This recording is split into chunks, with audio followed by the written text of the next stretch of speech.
And new tonight, an update to a story that we've been following for you all day. The Kanawha County Sheriff's Office, they've now confirmed that a man is behind bars after a shooting at deputies who were serving a warrant to an apartment in St. Albans. This all happening just hours ago. Our Shelby Burrow, she joins us live in the studio with more details about what happened and that ongoing investigation. Shelby?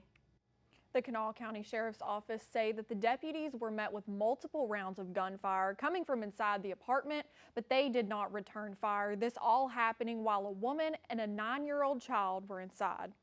This morning, I back on my back porch drinking my coffee at 6:30, and I heard a pow or like a gunshot, and I grabbed the dogs and went inside. And I looked outside, and there was a bunch of cops on the streets. Kanawha County Sheriff's deputies and Charleston police officers attempting to serve a warrant, but being met with multiple rounds of gunfire after knocking on the door. The warrant stemmed from a shooting investigation that happened in the city of Charleston. Is what brought them there this morning. As protocol, the SRT team, they went to the residence, they knocked on the door and announced their presence.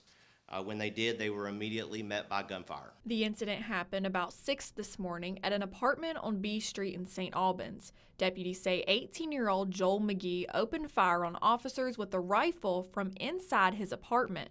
Officers say the warrant was in connection with a July 1st murder investigation in Charleston, where a 20-year-old man was killed in a shooting on Lewis Street. However, details on the arrest warrant were not released. You have officers there, you have a 9-year-old child in the house, you have an adult female and the suspect.